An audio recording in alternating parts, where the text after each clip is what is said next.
गुरुदेव रविंद्रनाथ ठाकुर का स्मरण कर रहा हूँ और आप लोगों को उनके विषय में कुछ बताने जा रहा हूँ।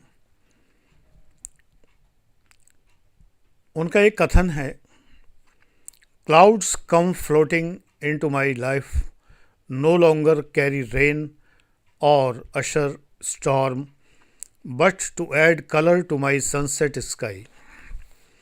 मेरे जीवन में बादल आते हैं, मेघ आते हैं, इसलिए नहीं कि मेरे जीवन में वर्षा या तूफान लाने के लिए, बल्कि मेरे सनसेट स्काई यानी सनसेट सूर्यास्त होने वाले आकाश में रंग भरने के लिए आते हैं। सिंपल सनसेट हो रहा हो और अगर बादल हो आसमान में, तो दोनों में आप देखिए तो ज़्यादा पिक्चरस्क कौन होता है? PICTURESQUE, पिक्चरस्क यानी ज़्यादा चित्रमय, चित्रलिखित कौन सा आसमान होता है? मेघपूर्ण आसमान।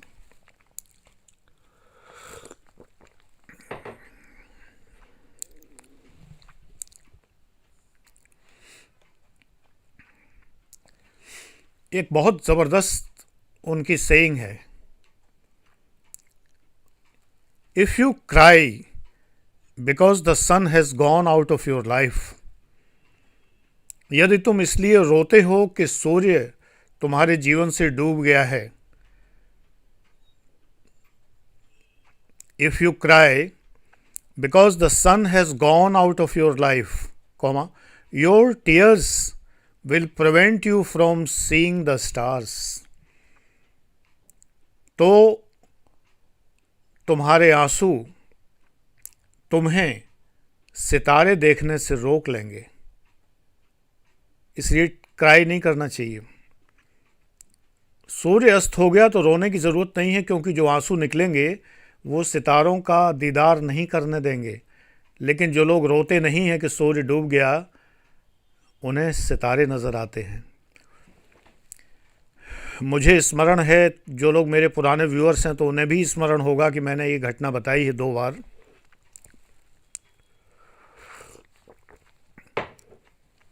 कि बद्रीनाथ जी के प्रमुख महंत जो रावल जी होते हैं, मुझे बहुत स्नेह करते थे। उनके रिटायरमेंट होने के बाद मैं गया भी नहीं हूँ, रिटायर होने के बाद मैं नहीं गया हूँ।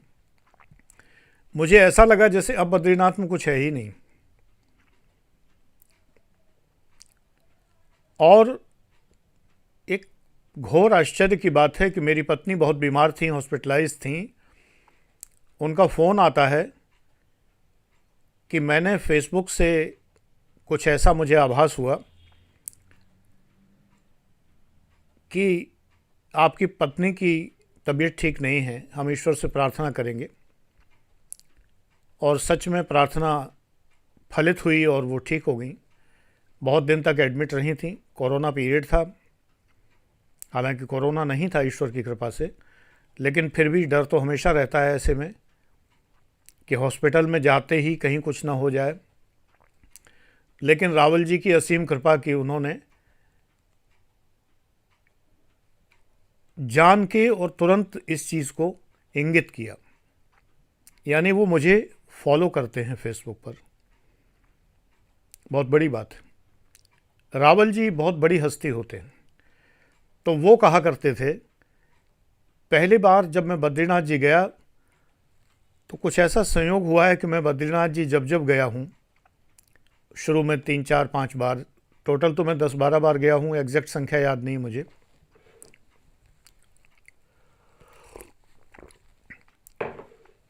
तो विभागीय जो समस्याएं चल रही थी मेरी डिपार्टमेंट की, मैं असिस्टेंट कमिश्नर था, वहाँ से मैंने वॉलंटरी रिटायरमेंट लिया था और समस्याएं लगातार लगी थीं, अभी भी लगी हैं 1-2।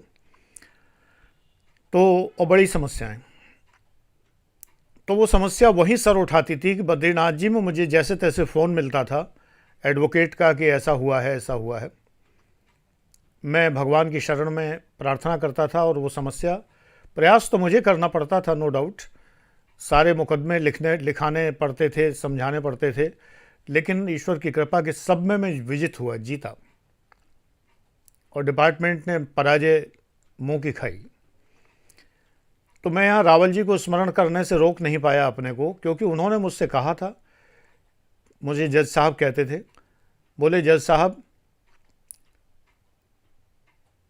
जब छीनने वाला 2 हाथों से छीनता है तो देने वाला 1000 हाथ से देता है। ये उक्ति रविन्द्रनाथ ठाकुर के इस कथन में झलक दिखाई देती है। If you cry because the sun has gone out of your life, your tears will prevent you from seeing the stars. सूर्य के स्थान पर सितारों से काम चलाएंगे, शान से जिएंगे, मस्त रहेंगे, व्यस्त रहेंगे, न त्रस्त करेंगे, न त्रस्त होंगे। ये आनंद प्रदीक्षित कहते हैं।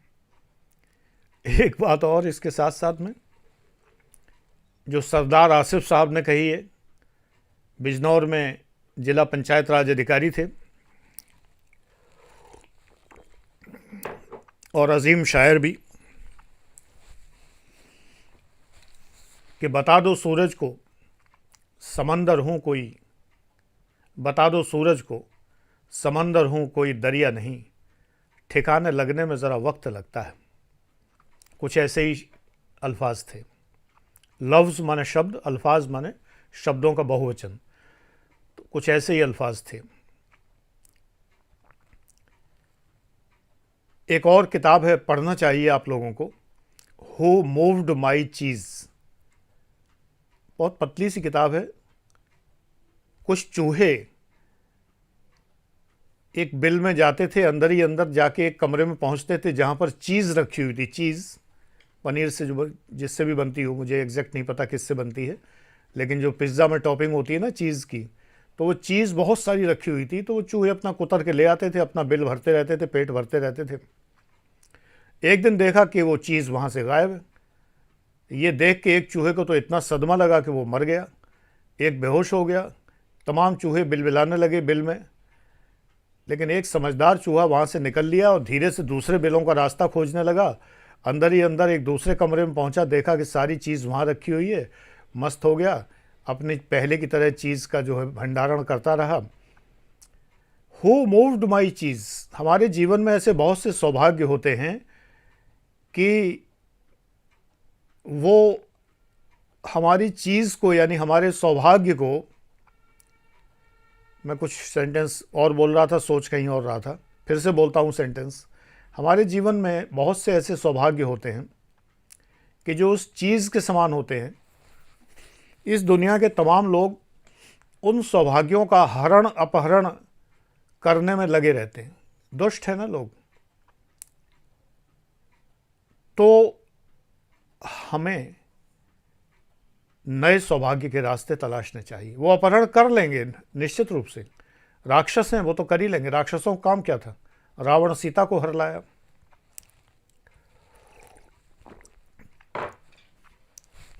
अब पत्नी की बात अलग है, कोई दूसरी थोड़ी तलाशने लगेगा, और सीता जैसी दूसरी कोई हो भी नहीं सकती थी।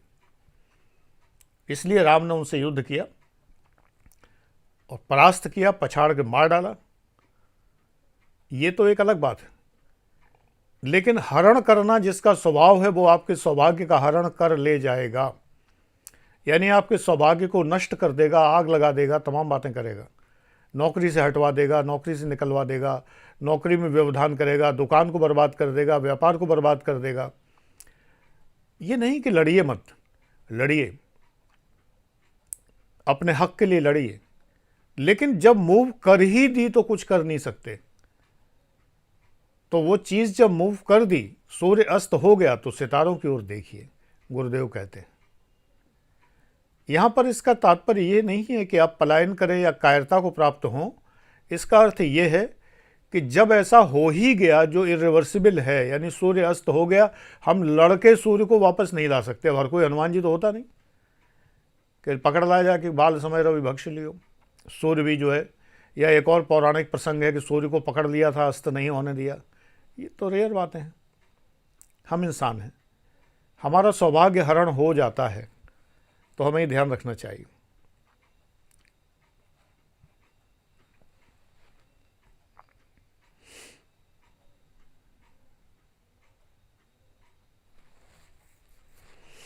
तुरंत ही गुरुजी कहते हैं, गुरुदेव कहते हैं,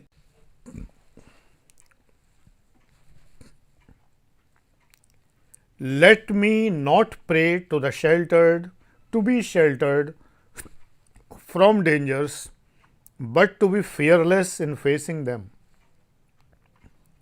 ये भी कहा है, हमें ये प्रार्थना नहीं करनी चाहिए कि हमें खतरों से बचाओ, बल्कि हमें प्रार्थना करनी चाहिए कि खतरों से निपटने के लिए हमें निर्भीकता प्रदान कीजिए। रूपम देहि जयम देहि यशो देहि द्विषो जहि। शत्रुओं का विनाश करने में हम सक्षम हो पाए। निर्भयता भी दीजिए। तुम सोच रहे होगे रविन्द्रनाथ टैगोर का टॉपिक देख कर के बताएंगे गुरुजी कि यहाँ वहाँ पैदा हुए थे, इस जगह पैदा हुए थे, इतने सन में पैदा हुए थे, बाल्यकाल ऐसे बीता। अरे ये सब हाई स्कूल की बातें हो गई भाई। आईएएस एस्पिरेंट हो ना, आईएएस की तरह बात किया करिए, आईएएस की तरह सोचा कीजिए।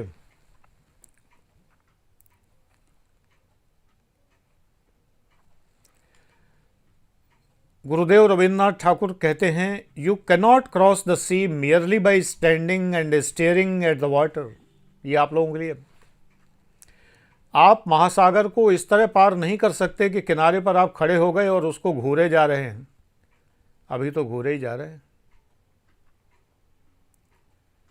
घूरे जा रहे हैं। घूरना, स्टीयरिंग। समुद्र को देखे जा रहे हैं, खड़े हैं किनारे। क्या कर रहे हैं? आईएएस की तैयारी कर रहे हैं। आईएएस एस्पिरेंट हैं। नहीं, आपको एस्पिरेंट रहना नहीं है शाश्वत काल तक, आपको आईएएस करना है। सीरियसली कोई बैच ज्वाइन करने की सोचिए। विज्ञापन चिपका दिया ना बीच में, कोई बड़ा बैच ज्वाइन करने की सोचिए। P1 P2 से काम नहीं चलेगा। सीरियसली, जो कि कायदे से आपको संपूर्ण ज्ञान मिल सके।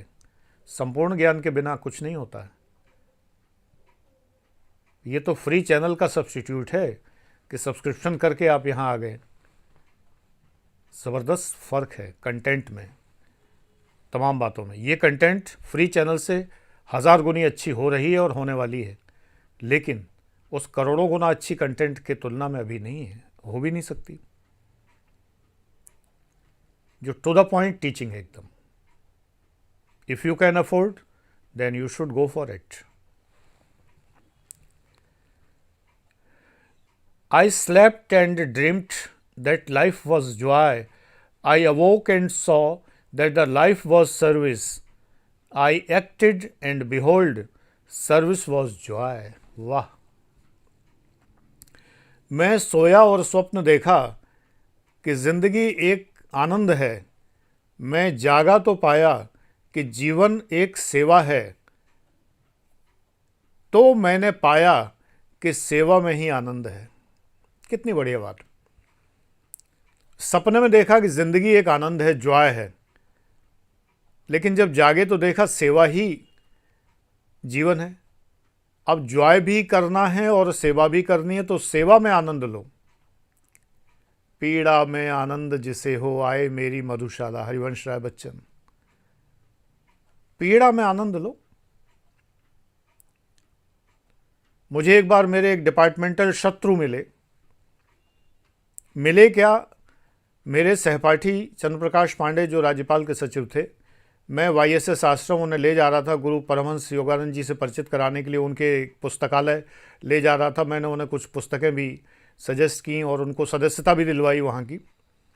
अब कितनी निभा रहे हैं मुझे नहीं पता, मैं मिल नहीं पाता ज़्यादा लोगों से, लेकिन रास्ते में उन्होंने कहा कि दीक्षित जी आपकी मैं बात कराता हूँ, आपके ही विभाग के एक अधिकारी हैं, वो मेरे बड़े अच्छे मित्र हैं, लीजिए बात करिए। उन्होंने मुझसे ये नहीं पूछा कि मैं किससे बात कराने जा रहा हूँ, नहीं मना कर देता कि मुझे नहीं करनी।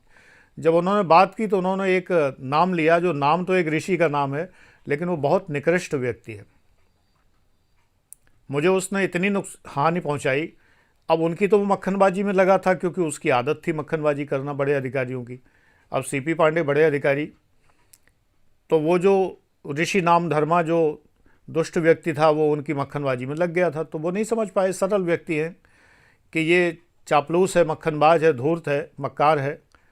तो उन्हें लगता था ये बड़ा ही अच्छा आदमी है। तो उन्होंने मुझसे बात कराने, मैंने पूछा, मैंने कहा हेलो, तो उन्होंने कहा मैं फलाना। अरे मैंने कहा आपको कौन भूल सकता है, आपके साथ तो दुश्मनी का भी अपना एक आनंद है।